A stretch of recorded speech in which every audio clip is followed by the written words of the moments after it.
श्री राधा कृष्णाभ्याम नमः। सभी भक्तजनों को मेरा प्रणाम। आज हम श्री गर्ग संहिता में श्री मथुरा खंड के अंतर्गत तीसरा अध्याय अक्रूर का नंदग्राम गमन, मार्ग में उनकी बलराम श्री कृष्ण से भेंट तथा उन्हीं के साथ नंद भवन में प्रवेश, श्री कृष्ण से बातचीत और उनका मथुरा गमन के लिए निश्चय, मथुरा यात्रा की चर्चा सब ओर फैल जाने पर गोपियों का विरह की आशंका से उद्विग्न हो उठना की कथा करेंगे। श्री नारद जी कहते हैं, मैथिलेंद्र, अक्रूर जी रथ पर आरूढ़ हो राजा कंस का कार्य करने के लिए बड़ी प्रसन्नता के साथ नंदगांव को गए। पुरुषोत्तम श्री कृष्ण के प्रति उनकी पराभक्ति थी। परम बुद्धिमान अक्रूर यात्रा करते हुए मार्ग में अपनी बुद्धि से इस प्रकार विचार करने लगे।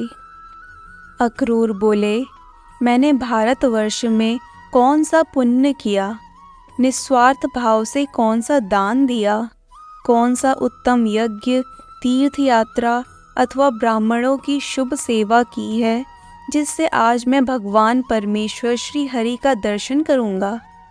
मैंने पूर्व जन्म में कौन सा उत्तम तप किया और भक्ति भाव से कब किस संत पुरुष का सेवन किया था, जिससे आज मुझे अपने सामने भगवान श्री कृष्ण का दुर्लभ दर्शन होगा। भगवान सुरेश्वर श्री कृष्ण जिनके नेत्रों के गोचर होते हैं, भूतल पर उन्हीं का जन्म सफल है। आज उन भगवान का दुर्लभ दर्शन करके मैं सर्वतोभावेन कृतार्थ हो जाऊंगा। नारद जी कहते हैं, इस प्रकार श्री कृष्ण का चिंतन और उत्तम शकुन का दर्शन करते हुए गांधिनी नंदन अक्रूर संध्या काल में रथ पर बैठे बैठे नंद गोकुल में जा पहुँचे। यव और अंकुश आदि से युक्त श्री कृष्ण चरणार विंदों के चिन्ह तथा उनकी ललाई से युक्त धूली कर्ण उन्हें पृथ्वी पर दिखाई दिए। उनके दर्शन की उत्कंठा एवं भक्ति भाव के आनंद से विहल हो अक्रूर जी रथ से कूद पड़े और उन धूल कर्णों में लौटते हुए नेत्रों से आंसू बहाने लगे। मिथिलेश्वर, जिनके हृदय में भगवान श्री कृष्ण की भक्ति प्रकट हो जाती है, उनके लिए ब्रह्मलोक पर्यंत जगत के सारे सुख तिनके के समान तुच्छ हो जाते हैं। तदनंतर रथ पर आरूढ़ हो अक्रूर क्षण भर में नंदगांव जा पहुँचे। उन्होंने गोष्ठों में पहुंचकर देखा, बलराम जी के साथ श्री कृष्ण उधर ही आ रहे हैं। वे दोनों पुराण पुरुष, श्यामल गौर वर्ण परमेश्वर प्रफुल्ल कमल के समान नेत्र वाले थे। रास्ते में बलराम और श्री कृष्ण ऐसे जान पड़ते थे मानो इंद्र नील और हीरक मणि के दो पर्वत एक दूसरे के संपर्क में आ गए हों। उन दोनों के मुकुट बाल सूर्य के समान और वस्त्र विद्युत के सदृश थे। उनकी अंग कांति वर्षा काल के मेघ की भांति श्याम तथा शरद ऋतु के बादल की भांति गौर थी। उन दोनों को देखकर अक्रूर तुरंत ही रथ से नीचे उतर गए और भक्ति भाव से संपन्न हो उन दोनों के चरणों में गिर पड़े। उनका मुख नेत्रों से झरते हुए आंसुओं की धारा से व्याप्त तथा शरीर रोमांचित था।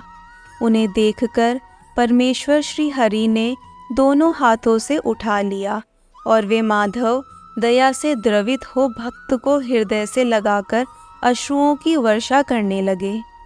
इस प्रकार बलराम सहित श्री हरि उनसे मिलकर शीघ्र ही उन्हें घर ले आए और वहां उन्होंने उनके लिए श्रेष्ठ आसन दिया।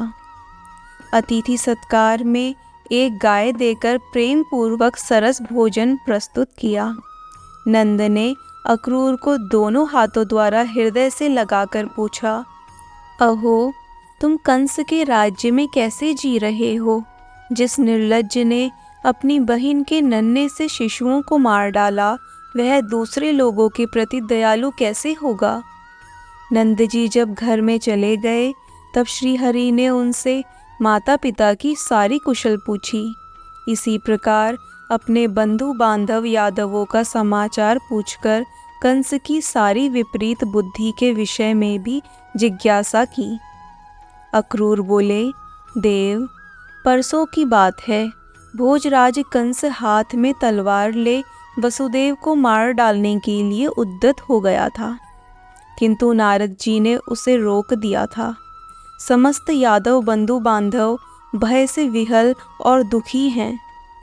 भूमन, कितने ही कंस के भय से कुटुंब सहित दूसरे देशों में चले गए हैं।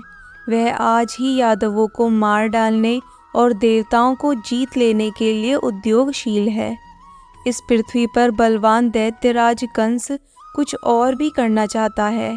अतः आप दोनों को जगत का अक्षय कल्याण करने के लिए वहां अवश्य चलना चाहिए। आप दोनों प्रभुओं के बिना सत्पुरुषों का कोई भी कार्य सिद्ध नहीं हो सकता। नारद जी कहते हैं, राजन, अक्रूर जी की बात सुनकर बलराम सहित भगवान श्री कृष्ण ने नंदराज की सलाह लेकर कार्यकर्ता गोपों से इस प्रकार कहा। श्री भगवान बोले, बंधुओं, बड़े बूढ़े गोपों के साथ बलराम सहित मैं तथा नंदराज भी मथुरा जाएंगे। 9 नंद और उपनंद तथा 6 वृषभानु सब लोग प्रातः काल उठकर मथुरा की यात्रा करेंगे। अतः तुम सब लोग दही, दूध और घी आदि गोरस एकत्र करो। उसके साथ राजा को देने के लिए अन्य अन्य उपायन भी होंगे। छकड़ों के साथ रथों को भी ठीक ठाक करके शीघ्र तैयार कर लो। नारद जी कहते हैं, यह सुनकर कार्य करने वाले सब गोपों ने घर घर में जाकर गोपियों के सुनते हुए वह सारा कथन ज्यों का त्यों दोहरा दिया। यह सुनकर गोपियों का हृदय उद्विग्न हो उठा। वे भावी विरह की आशंका से विहल हो गईं और घर घर में एकत्र हो वे सब की सब परस्पर इसी विषय की बातें करने लगीं। नृपेश्वर, महात्मा श्री कृष्ण के प्रस्थान की यह बात वृषभानुवर के भी घर में पहुंच गई। प्रियतम चले जाएंगे, यह समाचार भरी सभा में अकस्मात सुनकर वृषभानु नंदिनी अत्यंत दुखित हो गईं।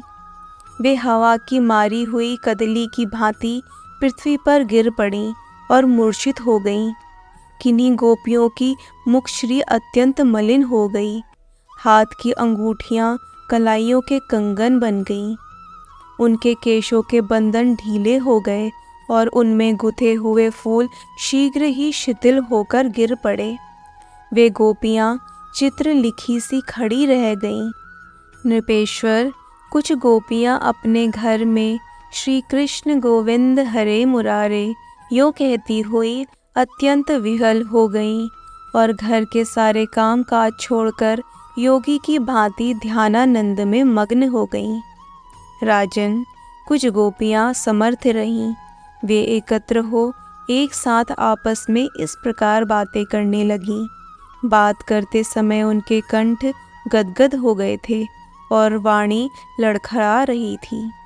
उनके नेत्रों से स्वतः अश्रुधारा प्रवाहित होने लगी।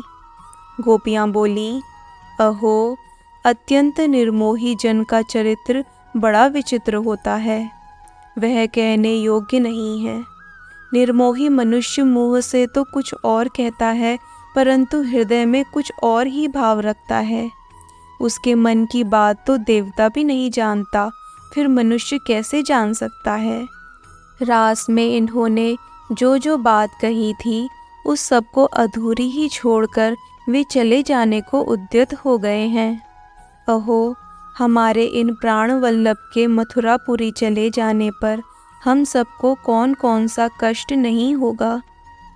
इस प्रकार श्री गर्ग संहिता में श्री मथुरा खंड के अंतर्गत श्री नारद बहुलाश्व संवाद में अक्रूर का आगमन नामक 3रा अध्याय पूरा हुआ। जय जय श्री राधे कृष्ण।